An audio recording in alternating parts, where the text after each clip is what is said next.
आइए दोस्तों, आज आगे के क्वेश्चन स्टार्ट करते हैं। मैं टाइप 12 में आपको क्वेश्चन नंबर 25 करा चुका हूँ। क्वेश्चन नंबर 26 से स्टार्ट करते हैं।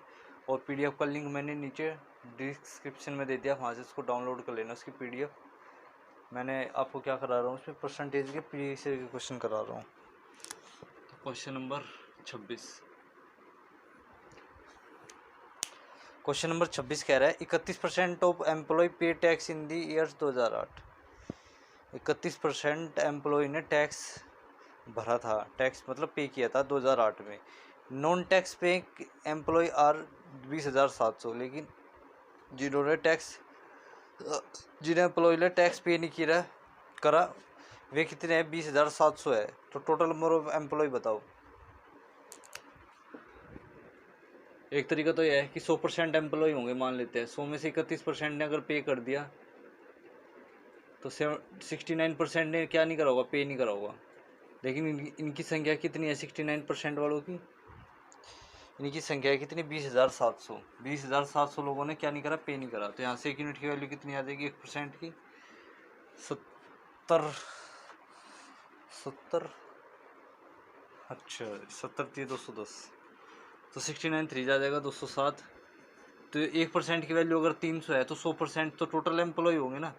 तो 100% की वैल्यू आ जाएगी कितनी? 30,000। 30,000 टोटल नंबर ऑफ एम्प्लॉय है। ये तो था इस क्वेश्चन का डिटेल। मैं दूसरे तरीके से बता देता हूँ इसको। परसेंटेज दे रखी है 31% की फ्रैक्शन क्या होगी? 31/100। 100 में से अगर 31 लोगों ने क्या करा है, टैक्स पे करा है, तो 69 ने क्या नहीं करा होगा, पे नहीं करा होगा। लेकिन 69 नहीं है, उनकी संख्या है कितनी? 20,700। तो एक यूनिट की वैल्यू अगर हम यहाँ निकाल रहे होंगे तो कितनी आएगी? 300। हमें किसकी चाहिए? 100 यूनिट की, क्योंकि टोटल तो 100 यूनिट है ना। गुणा में 300 तो कितना आ जाएगा? 30,000। जो नीचे फ्रैक्शन में लिखा रहता है ये हमेशा टोटल को रिप्रेजेंट करता है। Question number 27। A fruit seller had some apples. एक फ्रूट सेलर है, बेचने वाला है, वो एप्पल बेचता है।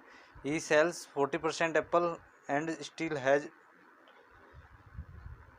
420 एप्पल।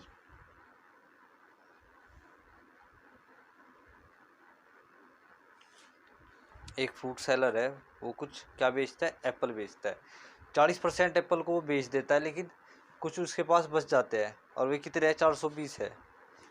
तो ये भी ऐसे ही होगा। मान लेते उसके पास फ्रूट 100% थे, 100% में से उसने 40% बेच दिया, तो उसके पास कितने बच गए? 60% बच गए। अब 60% बच गए तो क्वेश्चन में कह रहा है कि उसके पास जो बचे ना, वे बचे कितने? 420 एप्पल। पता नहीं बचे कि चोरी हो गई, क्या होगी? स्टील वाले शायद चोरी होना होता है। तो 1% की वैल्यू जो यहाँ से आएगी वो कितनी आएगी? 7 आएगी। और 100% की हमसे पूछ रहा है वो, तो 7,700 आएगी। 700 एप्पल थे उसके पास ओरिजिनली। एक तरीका तो ये है इसका। दूसरा तरीका ये है कि फ्रैक्शन से कर देंगे। 40% की फ्रैक्शन होती है 2/5। और उसके बाद टोटल एप्पल 5 थे, 5 में से 2 अगर उसने, तो यहाँ से एक यूनिट की वैल्यू अगर हम निकालेंगे 7 3 एकम 3 3 चौक 12 140। तो यहाँ पे अगर हम गुणा करेंगे 140 की, तो 14 पंजे 70, 700 एप्पल थे इसके पास टोटल शुरुआत में। 40% 700 में से उसने बेच दिया और 60% उसके चोरी हो गई। Question number 28। 2 number are more than third number by 20% and 50%। 2 number है, वे तीसरे नंबर से 20% और 50% ज़्यादा है। पहला नंबर दूसरे नंबर का कितना प्रतिशत है?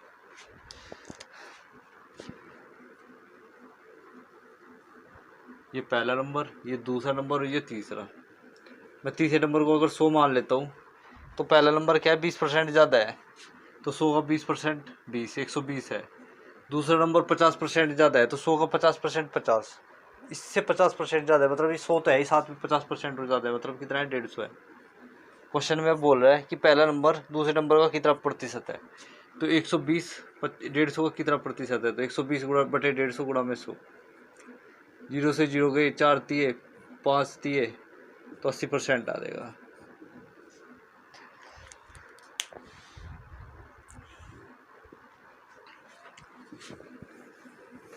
क्वेश्चन नंबर 29, आसान सा सवाल है। क्वेश्चन कह रहा है a batsman score 110 run which included 3 boundaries and 8 6, what percent of his total score did he make bye running between the wickets. आपने अगर मैच देखा होगा क्रिकेट का, तो ये कह रहा है कि एक बैट्समैन ने 110 रन बनाए हैं। कैसे बनाए हैं? 3 तो उसने बाउंड्रीज से बनाए, मतलब 3 तो चौके मारे और 8 छक्के मारे। तो 3 चौके से कितने रन बन गए होंगे? एक चौके से 4 रन बनते हैं, तो 3 चौके से बने होंगे कितने?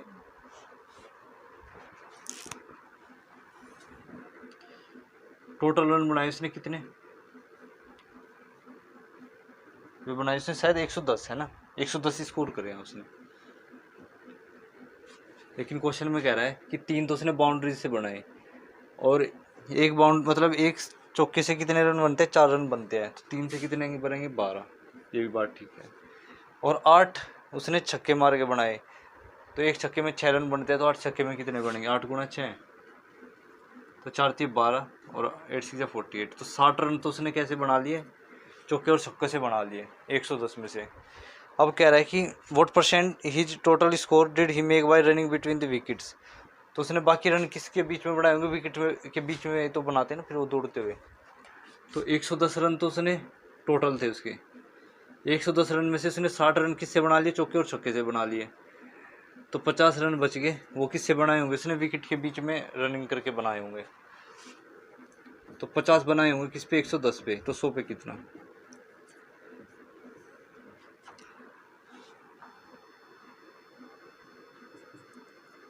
तो आएगा 55 सही, 45 सही, 5/11%। अगर आप इसको सोल्व करोगे तो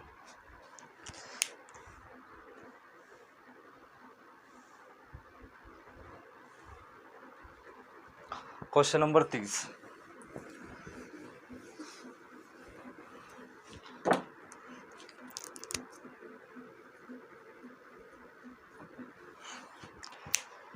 the price of an article was increase by R%। किसी आर्टिकल का जो प्राइस है वो पहले क्या कर दिया गया? R% इंक्रीज कर दिया गया। और R% इंक्रीज करने के बाद उसको फिर R% ही डिक्रीज कर दिया गया।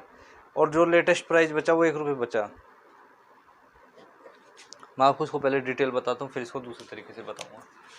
तो मान लेते हैं इसके पास जो प्राइस था ओरिजिनली वो था 100 रुपये या 100 यूनिट।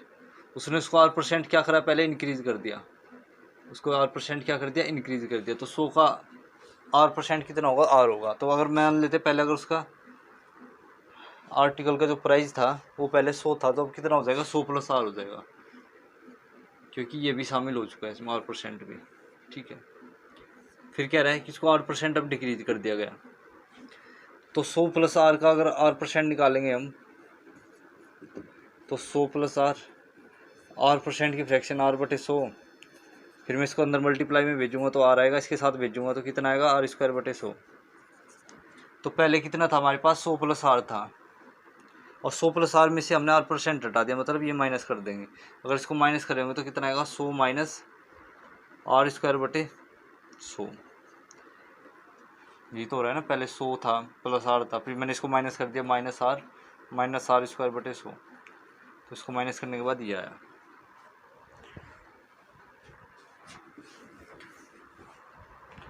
और यहाँ पे R से R क्या हो रहा है? कैंसिल हो रहा है। तो कितना आएगा? 100 - R²/100।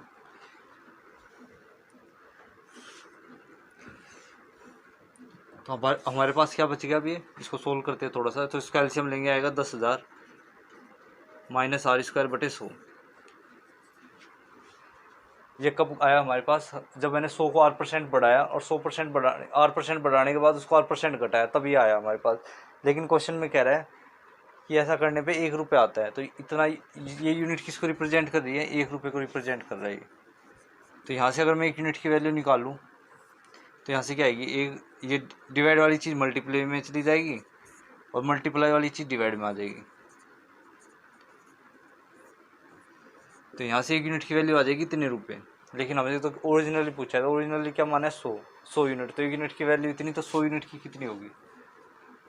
100 से गुणा करेंगे तो 10,000 बटे में 10,000 - R² रुपये, ये आ जाएगा। ये हमारा ओरिजिनली इसका प्राइस आ जाएगा, जो कि ऑप्शन करेक्ट है। कौन सा? चौथा। ये तो था इसका डिटेल। अब मैं आपको इसका दूसरे तरीके से बताता हूँ। दूसरा तरीका क्या है इस क्वेश्चन को करने का? ये है कि पहले R% क्या हो रहा है? इंक्रीज हो रहा है। फिर R% क्या हो रहा है? डिक्रीज हो रहा है। तो R% की फ्रैक्शन होती है R/100 और R% की भी फ्रैक्शन क्या होती है? R/100। मान लेते हैं इस आर्टिकल का प्राइस पहले 100 था, तो R% बढ़ गया, तो अब कितना हो जाएगा? 100 + R हो जाएगा। 100 तो था ही पहले, अब 100 का R% होता है R, तो 100 + R होगा। फिर अगली बार क्या होगा कि शुरुआत में 100 था, लेकिन अब की बार R% डिक्रीज हो गया, तो अब कितना हो जाएगा? 100 - R हो जाएगा। तो पहले था कितना? 10,000, और अब कितना हो जाएगा प्राइस? आपको पता होगा A + B × A - B का जो फॉर्मूला होता है वो क्या होता है? A² - B²। तो A + B A - B मतलब 100 का स्क्वायर माइनस R का स्क्वायर। 100 का स्क्वायर क्या होता है? 10,000 माइनस R का स्क्वायर।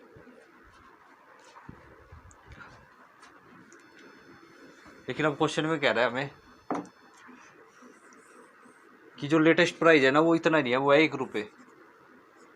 तो यहाँ से अगर हम 1 यूनिट की वैल्यू निकालेंगे तो कितनी आएगी? 1/10,000 माइनस R² रुपये। और हमें चाहिए ओरिजिनली, तो ओरिजिनली क्या है? 10,000। तो 1 यूनिट की वैल्यू ये है, तो 10,000 की क्या होगी? गुणा में कर देंगे 10,000 बटे हुए 10,000 माइनस R² रुपये। ये आएगा इसका आंसर। इसका आंसर ये आएगा, क्योंकि 10,000 यूनिट की वैल्यू ये आ जाएगी। ये मैंने आपको समझा भी रखा था, सक्सेसिव वाला है ये, बस इसने यहाँ पे थोड़ा अलग तरीके से पूछ लिया इसको। बाकी के क्वेश्चन करेंगे अगली क्लास में।